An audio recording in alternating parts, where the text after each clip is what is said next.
శ్రీ గురుభ్యో నమః. శ్రీకృష్ణాయ పరమాత్మనే నమః. భగవద్గీత తెలుసుకుందాం యూట్యూబ్ ఛానల్కు మిమ్మల్ని అందరినీ స్వాగతిస్తున్నాను. మరియు ఈ ఛానల్ను ఆదరిస్తున్నందుకు మీకు నా నమస్కారములు తెలియజేసుకుంటూ, ఆ కృష్ణ పరమాత్మ ఆశీస్సులు మీపై ఎల్లవేళ ఉండాలని కోరుకుంటూ, భగవద్గీత భక్తి యోగంలో ఈరోజు మనం 20వ శ్లోకం తెలుసుకుందాము. భగవద్గీత 12వ అధ్యాయం భక్తి యోగం యొక్క ఆఖరి శ్లోకం ఈ 20వ శ్లోకం. ఇది ఈ అధ్యాయానికి ఫలశ్రుతి వంటిది. అంటే ఈ అధ్యాయంలో చెప్పిన విషయాలను పాటించడం వల్ల భక్తుడికి దక్కే అత్యున్నతమైన బహుమానం ఏమిటో శ్రీకృష్ణుడు ముగింపుగా చెప్తున్నారు. ఏతు ధర్మ్యామృతమిదం యథోక్తం పర్యుపాసతే శ్రద్ధధానా మత్పరమాః భక్తాస్తేతీవ మే ప్రియాః. ఏతు ఎవరైతే ధర్మ్యామృతమిదం యథోక్తం, ఇప్పుడు చెప్పబడిన ఈ ధర్మ్యం అనే అమృతం, ధర్మం నుండి వేరు కానిది ధర్మ్యం, ధర్మ్యం అమృతం అయినది ధర్మ్యామృతం. 13వ శ్లోకం నుంచి ఇప్పటి వరకు చెప్పిన సద్గుణాలన్నీ కేవలం మంచి మాటలు కావు. అవి మనిషిని జనన మరణాల చక్రం నుండి తరింపచేసే అమృతతత్వానికి, అంటే శాశ్వత ఆనందానికి, మోక్షానికి తీసుకెళ్ళగలిగే ధర్మసూత్రాలు. అవి మంచి మాటలే కావు, అమృతం వంటి మాటలు. ఈ అమృతాన్ని యథోక్తం, నేను ఎలా చెప్పానో అలా తమ జీవితంలో పాటించేవారే నిజమైన సాధకులు. శ్రద్ధధాన మత్పరమాః, శ్రద్ధతో నన్నే గమ్యంగా ఎంచుకొని భగవంతుడు చెప్పిన మార్గంలో నడవాలంటే అపారమైన శ్రద్ధ, నమ్మకం, ఫెయిత్ కావాలి. భగవంతుడు నా చేయి పట్టుకుని నడిపిస్తాడు అనే కొండంత నమ్మకం కలిగి ఉండాలి. అలాగే ఈ ప్రపంచంలో ఎంత సంపాదించినా ఆఖరికి చేరుకోవాల్సిన గమ్యం మాత్రం మర్చిపోకూడదు. ఆయన పాదాలే గమ్యం అని మర్చిపోకూడదు. మత్పరమాః, ఇది మర్చిపోకూడదు.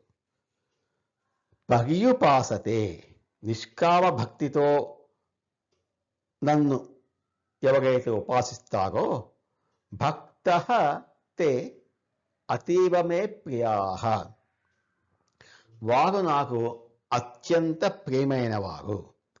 మామూలు ప్రియాః కాదు, అతీవ మే ప్రియాః, అత్యంత ఇష్టులు, అత్యంత ప్రియమైన వారు అని పరమాత్మ తన మనసులో ఉన్న ప్రేమను మొత్తం భక్తుల మీద కురిపిస్తున్నారు. తన పనులు తాను నిస్వార్థంగా చేసుకుంటూ, పక్కవారికి ప్రశాంతత పంచుతూ, మనసును భగవంతుడి మీద నిలిపే అటువంటి భక్తుడు అంటే నాకు ఎనలేని ప్రాణం అంటున్నారు పరమాత్మ. ఏతు ధర్మ్యామృతమిదం యథోక్తం పర్యుపాసతే శ్రద్ధధానా మత్పరమాః భక్తాస్తేతీవ మే ప్రియాః.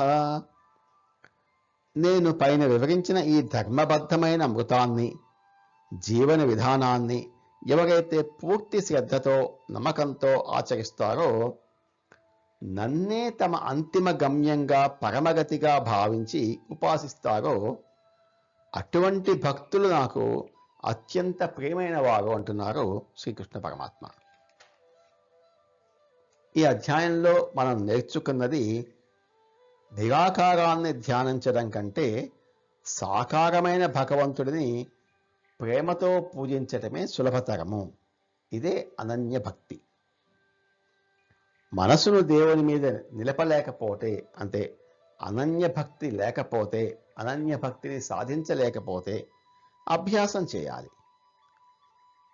అది కుదరకపోతే దేవుని కోసం పనులు, అంటే సేవ చేయాలి. అది కూడా కుదరకపోతే పనుల ఫలితాలను భగవంతుడికే వదిలివేయాలి. కర్మ ఫలత్యాగం. ఎవరినీ ద్వేషించకుండా, అహంకారం లేకుండా, సుఖదుఖాలను సమానంగా చూస్తూ ప్రశాంతంగా జీవించేవాడే భగవంతుడికి అత్యంత ఇష్టమైన భక్తుడు. 13వ శ్లోకం నుంచి 19వ శ్లోకం వరకు చెప్పిన సద్గుణాలను మనం కూడా పెంపొందించుకునే ప్రయత్నం చేద్దాం.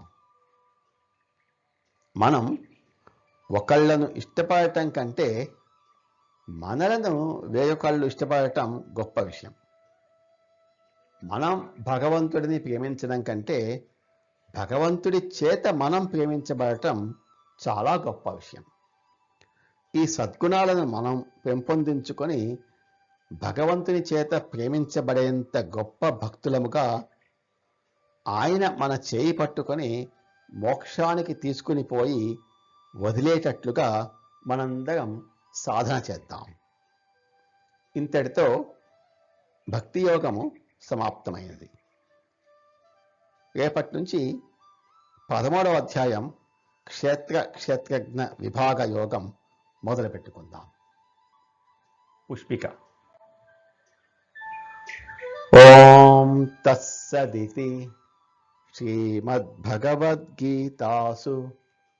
ఉపనిషత్సు బ్రహ్మ విద్యాయాం యోగశాస్త్రే శ్రీకృష్ణార్జున సంవాదే భక్తి యోగో నామ 12వ అధ్యాయః.